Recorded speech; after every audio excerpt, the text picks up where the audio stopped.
हम लोग भी सब थे।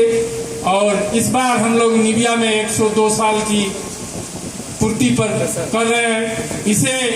इस बार सारे बागान, चाय बागान जो है बराक वैली का, सारे बागान में थोड़ा थोड़ा सा उद्यापन हो रहा है। नेक्स्ट में हम लोग इसे जोरदार तरीके से करें, यही सब लोगों के यहाँ मेरा अनुरोध है। और हमारे एमपी साहब या विधायक जी जो हैं वो भी इस विषय पर जोर दिए हैं। आशा करते हैं इसे हम लोग एक सरकारी तौर पर सहयोग मिलेगा। और मैं ज़्यादा कुछ नहीं बोल रहा हूँ इस विषय पर। दिवाकर जी बोलेंगे, मनोज महंती जी बोलेंगे, हमारे सर तिवारी जी बोलेंगे डिटेल्स, क्योंकि हम लोगों के इस विषय पर सभी हम लोग खूब कम ही स्टडी कर पाए हैं। ये है कि समय बहुत हो गया, अभी सुनने का भी मन थोड़ा कम है हम लोगों में।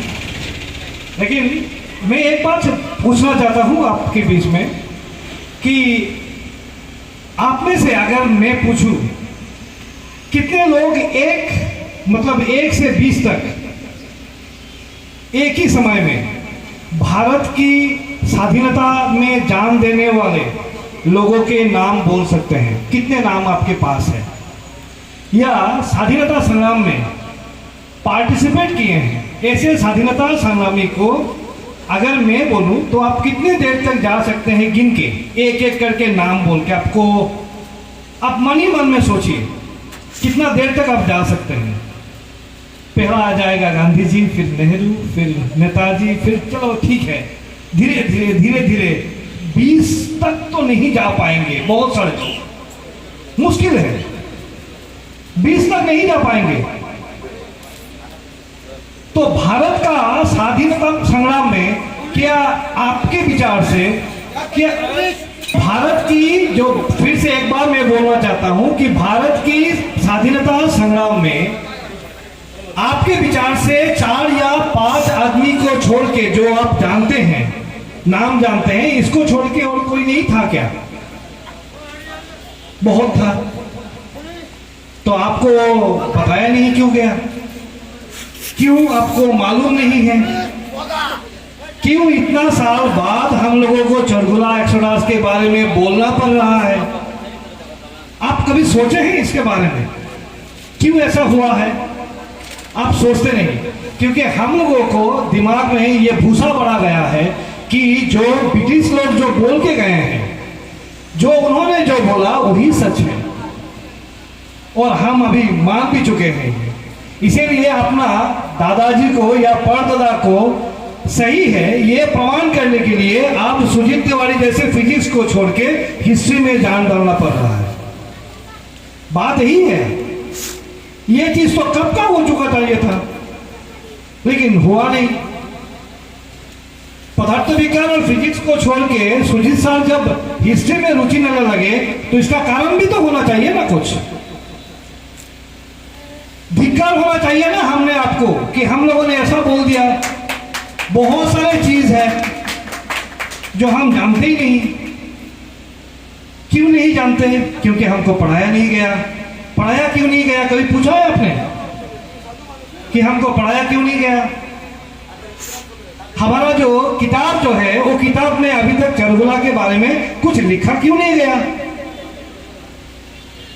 बात यह है कि हमारा जो ब्रिटिश का दिया हुआ जो जितना भी है, और चरगुला के एक्सोडास के बारे में पहले बता चुके हैं कि चरगुला एक्सोडास में जितना भी जानकारी अब तक पता चला है, इसमें बहुत सारे बड़े बड़े इतिहासकार नहीं लेकिन लेखक है जो ब्रिटिश के दिया हुआ तथ्य के ऊपर अपना किताब लिख चुके हैं।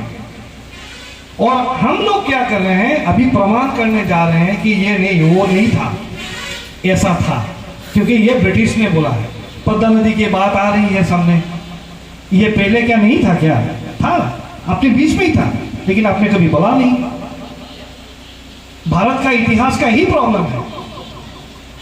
भारत का इतिहास ब्रिटिश लोगों ने लिखा, ये बात तो सही है। ब्रिटिश लोग जब लिखेंगे हमारा इतिहास तो इनका दृष्टिकोण से लिखेंगे, हमारा दृष्टिकोण तो नहीं रहेगा इसमें, ये तो सही बात है। लेकिन स्वाधीनता के बाद 1947 के बाद हम लोगों का इतिहास किसने लिखा? ये कभी सोचा है आपने? ये तो हम लोगों ने ही लिखा, आपने लिखा, मैंने लिखा। तो क्यों ऐसा हो गया कि चरगुला अभी नहीं है, मालेगढ़ नहीं है करीमगंज का, अभी जोर तरह से वहां से ऊपर से मतलब नहीं, हेमंत बाबू अभी उनको बिठाएंगे, सीएम ऐसा करेंगे, ईएम ऐसा करेंगे, राजदीप वाला जी ऐसा करेंगे, तो फिर हमारा कृपानाथ जी ऐसा करेंगे। इन लोगों का काम क्या ही है क्या? अभी इतना दिन बाद ये लोग यही करेंगे तो देश कौन चलाएगा? हमारा बात यह है कि हमारा जो इतिहास का जो है, जो स्वाधीनता के बाद जो लिखा गया है ना, वो इतिहास ब्रिटिश लोगों का चादर ओढ़ने वाला कुछ इतिहासकार और कुछ वामपंथी इतिहासकार है। ये वामपंथी इतिहासकार कभी भी हमारा देश का है, ये हो ऐसे तो नहीं थे ये कभी भी, और जब लिखने शुरू किया तो हमारा देश का इतिहास को सत्यानाश कर दिया। हमारा जितना भी इतिहास है उन सब में उन्होंने ट्रेड यूनियन, ये अर्थनीति, ये पैसा, ये मजदूर, ये मालिक सब लगा दिया। हमारा संस्कृति कहाँ गया भाई? चार श्रमिक को क्या बोल दिया? ट्राइबल। ये ट्राइब्स कौन है? जनजाति बोल नहीं सकते क्या? हम तो इसी मिट्टी का है। हमारा दृष्टिकोण जो है, हमारा मगज का जो है ना, हालत बिगड़ दिया। अभी हम लोगों को हमारा दादाजी को प्रमाण करना पड़ रहा है कि ये मेरा दादाजी था। क्यों? 100 साल पहले ये बहुत सारे लोग हैं यहाँ पे जो अपने बुजुर्ग से ये सब बात सुन के आए हैं, लेकिन आप लोगों को अभी प्रमाण करना पड़ रहा है कि मेरा दादाजी ने ऐसा बोले थे। क्यों? आपका दिया हुआ बात जो है वो सच नहीं है क्या? ब्रिटिश का फाइल में जो लिखा हुआ है 200 आदमी, वो 200 आदमी ही सच है। तो इसीलिए ये जानकारी लेना जरूरी है। भारत के इतिहास में अभी क्या है कि ये चल रहा है, अभी कुछ समय हमारा लिए अभी कुछ परिवर्तन भी आए हैं, मन में भी थोड़ा परिवर्तन है और काम में भी थोड़ा परिवर्तन दिख रहा है। तो इसी में से हम काम भी कर रहे हैं। बोलते ही रहते हैं नॉर्थ ईस्ट। क्यों नॉर्थ ईस्ट भाई? नॉर्थ ईस्ट कब हुआ? हमारा देश का उत्तर पूर्व भारत कब बना? हम लोग बोलते थे कि हमारा पश्चिम में गांधार और पूर्व में ब्रह्मदेश, ऐसा हमारा कविता है, हमारा वेद में वहां ऐसा लिखा हुआ है कि पूर्व में गांधार और पश्चिम में ब्रह्मदेश, पश्चिम में गांधार और पूर्व ब्रह्मदेश। अगर ब्रह्मदेश रहा तो मणिपुर कैसे उत्तर पूर्व हो गया? ईशान कोण कैसे हो गया भाई? ये हमारा इतिहास का गलती है। ये 1898 ऐसा लॉर्ड कानिंग ने, जब कलकत्ता भारत का राजधानी था, कलकत्ता से अगर आप देखेंगे असम को तो आपको उत्तर पूर्व लगेगा, लेकिन हम लोग क्या करें, ब्रिटिश का दिया हुआ ही हमारा है सब, इसीलिए हम लोग इसको उत्तर पूर्व मान चुके हैं और अभी भी उत्तर पूर्व बोल के पढ़ाते भी हैं और बोलते भी हैं हम तो नॉर्थ ईस्ट का रहने वाले हैं। तो यही है इतिहास का विकृति, और इसी विकृति की कारण को एक मेमोरेंडम दीजिए। एक असम यूनिवर्सिटी, गुवाहाटी यूनिवर्सिटी और इसी तरह का बहुत सारे यूनिवर्सिटी में कि चौड़गुला एक्सोडास को सिलेबस में ले आए। ये हो सकता है, आप एक मेमोरेंडम दीजिए, क्योंकि इतिहास में मैं भी जाता हूं, कभी कभी मुझे मौका मिला है, इतिहास ये बोलना नहीं चाहिए ओपनली, और मुझे मौका मिला है, मैं तो कोशिश करूंगा चौड़गुला एक्सोडास सिलेबस में। वही किताब होगा क्या? तो फायदा क्या है? तो इसीलिए आपके बीच में से किताब आना चाहिए जो रेफरेंस में होगा, तभी चौड़गुला एक्सोडास का आज का दिन का पूर्ण सार्थक होगा। क्योंकि लोगों को ये गोलियां तो कदमों में उनका ही सर देख लेना, ये गाते हुए लोगों ने अपने प्राण न्यौछावर किए भारत माता के लिए, देश के लिए। उन सभी शहीदों को मैं अपने हृदय से, अंतःस्थल से श्रद्धांजलि अर्पित करता हूँ।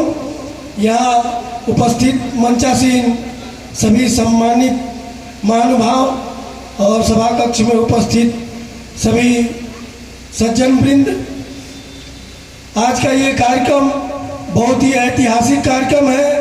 और जैसा कि हमसे पहले हमारे इतिहास संकलन समिति के श्री नीलांजन दे जी ने जो बहुत गूढ़ बातें बताई हैं हम लोगों को कि हम लोग कितना पीछे हैं इतिहास में, केवल चरगोला एक्सोडस ही नहीं है, सारा इतिहास ही वास्तविक इतिहास छुपाया गया है इस देश में। और हम लोगों को वही चीज़ें पढ़ाई गई जिनसे हमारा मान सम्मान स्वाभिमान आगे न बढ़ सके, हम लोग गुलाम बने रहे। मुगलों ने तलवार के बल पर हमको गुलाम बनाया और अंग्रेजों ने हमारे दिमाग पर ही कब्जा कर लिया, और आज भी हम लोग अंग्रेजों के मानसिक गुलाम हैं। इसीलिए ये सारा इतिहास आज तक छुपा हुआ है। अब उस इतिहास को निकालने का समय आ गया है और उसके लिए वातावरण भी बन गया है। और चरगोला एक्सोडस के साथ और भी बहुत सारे इतिहास सामने आ रहे हैं।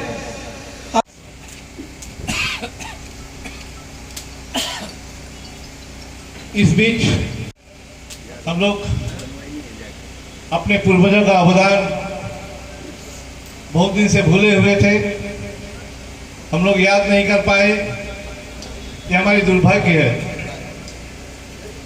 और क्यों नहीं याद कर पाए इसका भी बात जिक्र हुआ है यहाँ पर। इसका भी आगे खोजबीन होना चाहिए और इसको सर्वग्राही कैसे किया जाए। हम लोग को पता है पिछले साल चरगोला बागान में इसका आयोजन किया गया था, आज निबिया में किया गया है। ये आयोजन को अपने बागान के बीच सीमित नहीं रखकर इसको सर्वग्राही किया जाए। क्योंकि एक स्वाधीनता आंदोलन था, इसलिए सिर्फ बागान वालों के ताल्लुक इससे नहीं है। महात्मा गांधी के असहयोग आंदोलन पर, उनकी बुलावे पर, उनके आह्वान पर इतना बड़ा एक आंदोलन जो चरगोला घाटी के, सिंगला घाटी के लोगों ने जो शुरुआत किया या अंजाम दिया, इसके लिए जितना भी उनको श्रद्धांजलि अर्पित की जाए बहुत कम है। आज यहाँ उपस्थित मंच पे बैठे हुए सभी गण्यमान्य व्यक्तियों का और हमारे सामने बैठे हुए यहाँ के हमारे भाइयों बहनों माता पिताओं को सबको मेरा श्रद्धा नमन। जो इतिहास हम लोगों को पता है, जो हम लोगों ने इतिहास आज तक सीखा है, वो हम लोगों ने अपने पाठ्यक्रमों से सीखा है। हमारे जो किताबें हैं इतिहास के, स्कूल में हम लोगों ने पढ़ा है। इनमें हमने बहुत सारे आंदोलन, बहुत सारे व्यक्तियों के बारे में पढ़ा है, पर बहुत सारे ऐसे आंदोलन और बहुत सारे ऐसे व्यक्तियों का जिक्र वहाँ नहीं किया गया है। उन्हीं में से एक शायद ये मूल चलो आंदोलन है। तो ये थोड़ा सा मैं ये बताना चाहता हूँ, जैसे कि मैं लोगों से बात कर रहा था तो किसी के भी यहीं के लोगों को इसका ज्ञान नहीं है या फिर पता नहीं है कि क्या था ये चरगोला एक्सोडस या मूल चलो आंदोलन। तो ये आंदोलन जैसे कि आज हम लोग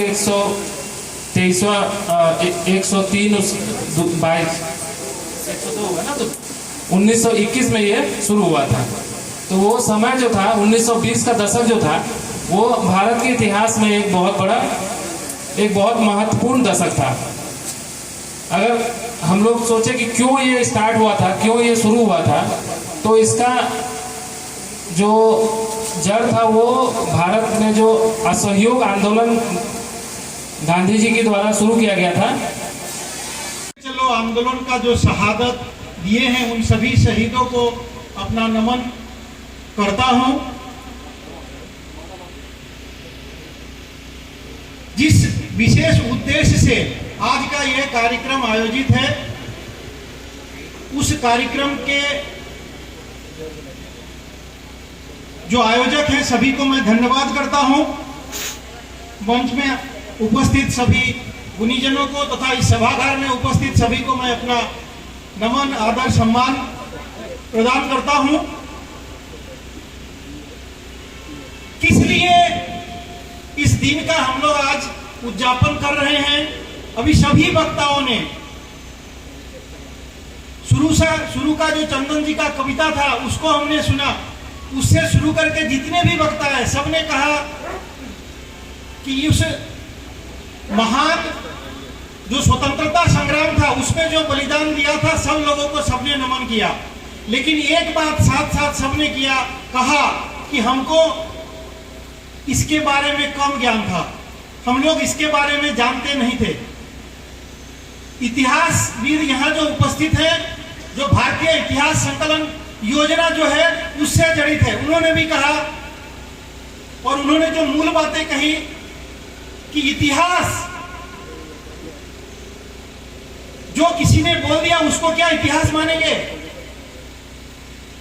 जिनका लिखा हुआ इतिहास हम लोग पढ़ रहे हैं वो भगत सिंह को आतंकवादी बोलते हैं, चंद्रशेखर आजाद को डकैत बोलते हैं। हम जानते हैं भगत सिंह और चंद्रशेखर आजाद क्या हैं।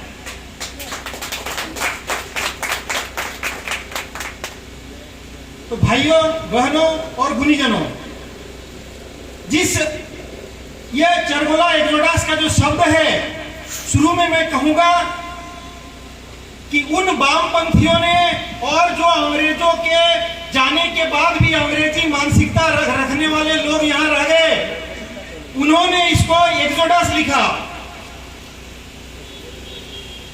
उन्होंने जो जो शब्द लिखे, मैं विज्ञान का विद्यार्थी हूं, नीलांजन जी ने कहा कि फिजिक्स वाले यहाँ क्या, उनको क्या जरूरत पड़ी?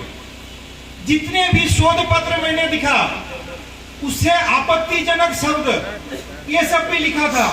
आप देखेंगे इतिहास में शोध पत्र लिखा हुआ है और उसका जो हेडलाइन है लिखा हुआ है कुली एक्सोडस। इसको स्वतंत्रता संग्राम की मर्यादा देना तो दूर, इसको स्वतंत्रता से मतलब संग्राम भी नहीं मानते, इसको भारतीय लोगों का संग्राम नहीं मानते, मजदूर भी शब्द इस्तेमाल नहीं करते, कुली लिखते हैं। 10-12 पेपर में रिसर्च पेपर आपको दिखाऊंगा और वो लिखने वाले भारतीय लोग हैं। क्या उनके बात को हम माने? तो पहला शब्द ये एक्सोडस नहीं था।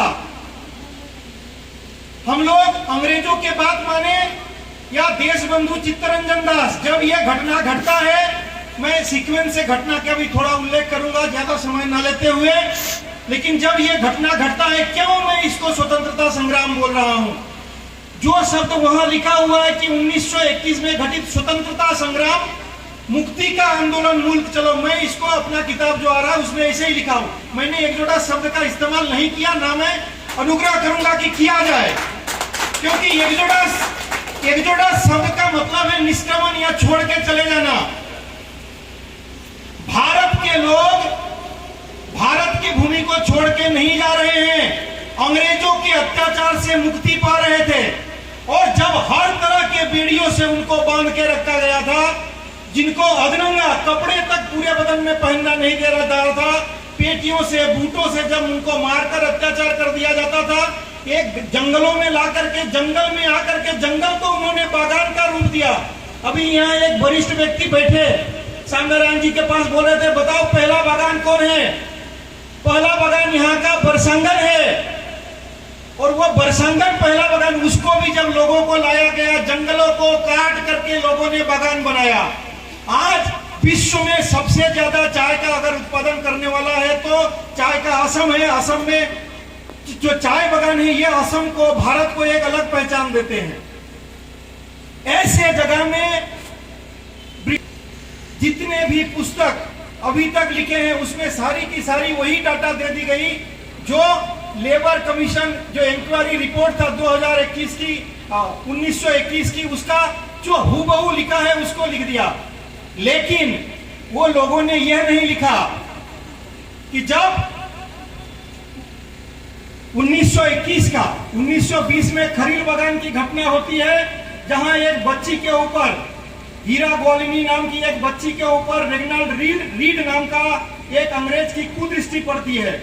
और वह जब गलत काम करने के लिए उसके घर में जबरन घुसता है, तो उसके पिता गंगाराम और नेपाल उसको बाधा देते हैं, उसके साथ झगड़ा करते हैं, तो वो गोली में दोनों को मार देता है।